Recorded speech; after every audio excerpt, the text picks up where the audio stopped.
All right, let's step into a story that's been told for thousands of years. It's a huge cosmic story about the universe and divine power, but you'll see it's also a story about you. Have you ever just looked up at the night sky and felt this deep connection to something immense? That feeling that you're a small part of some vast, unfolding drama? Well, today we're going to dive right into that feeling. You see, that sense of connection points to a really profound idea that everything we see, everything we are, all of it comes from a single ultimate source, kind of like the one thread that weaves the entire beautiful tapestry of existence together. Ancient texts like the Bhagavad Gita give us this incredible metaphor for it. Just picture beads on a string. Those beads, that's all of creation, the stars, the planets, you, me, every single moment. But the thread, that unseen reality holding it all together, that's the divine source. This source has a name, Brahman. Now, this is really important. Don't think of Brahman as some kind of person in the sky. It's described as the very fabric of being itself, the fundamental consciousness that is the one true reality behind all the different shapes and forms we see in the universe. Okay, so if the divine is this huge, all-pervading, abstract source, how does it actually interact with us? Well, this is where the story gets really fascinating, because it brings this cosmic power right down to Earth in a super direct and personal way. And that manifestation is called an avatar. The idea is that when the world gets out of balance, when that cosmic order, what's called dharma, is threatened, the divine doesn't just sit back and watch. Nope. It enters the story itself, taking on a physical body to walk among us and help set things right. And this slide just lays it out so perfectly. You've got two very different approaches here. On one side, there's Rama, the ideal king. For him, his entire life is the message. He shows us how to live righteously. On the other side, you have Krishna, the divine guide. And for him, his words are the message, sharing this mind-bending cosmic wisdom that completely changes how we see reality. Two avatars, two powerful ways to restore balance. So, hold on a second.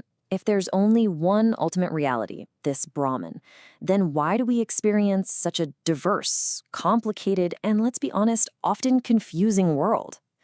This question brings us to one of the most incredible concepts in this whole story, the power that actually creates the world we see. I mean, just listen to this quote from the Ramcharitmanas. It gives us this wild example of what this power can do. Maya can literally create an entire magnificent city out of nothing. A reality so convincing, so beautiful, it's even better than the real thing. This isn't just a simple trick, it's the divine power to project whole worlds into existence. So, here's the key thing to get about Maya. It's not necessarily a bad thing or some evil trick. It's the divine's creative force. It's the cosmic magic that allows the one Brahman to show up as the millions of different things we see. It's the story our senses tell us, the filter our mind uses that makes one reality appear as infinite variety. It's the very power that makes the whole drama of life possible. But the story doesn't stop there. What if the divine isn't just a distant source or the weaver of our reality?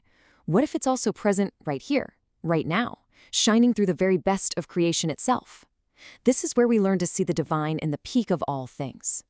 This idea is called Vibhuti, and it's basically saying, hey, if you want to see the divine, you don't have to look away from the world. You just have to look for the ultimate expression of anything, the greatest, the strongest, the most brilliant version of it. And the examples that Krishna gives in the Bhagavad Gita are just breathtaking. He reveals that he is the thunderbolt among weapons, the serpent god Ananta among serpents, the very first sound, among all letters, and even endless time itself. It shows us that divinity isn't separate from the world. It is the world at its most glorious peak. So, we've been on quite a journey, haven't we? From the single cosmic source to divine actors on Earth, through the veil of reality, and to the divine glory inside creation. But what does all of this mean for you, right here, right now? This whole story, from Brahman all the way to Vibhuti, it all points to one absolutely profound truth. That thread that connects the universe, the consciousness that dreams up reality, the potential for perfect action and divine wisdom, that exact same essence exists inside each and every one of us. It's who we really are. And so we end right back where we started, with you as a character in a much grander story. But now you know, right? Knowing that the source of all things is also your source, what's possible? In this great cosmic play, you are not just a spectator, you're a participant with a vital part to play. So the only question left is, what role are you going to choose?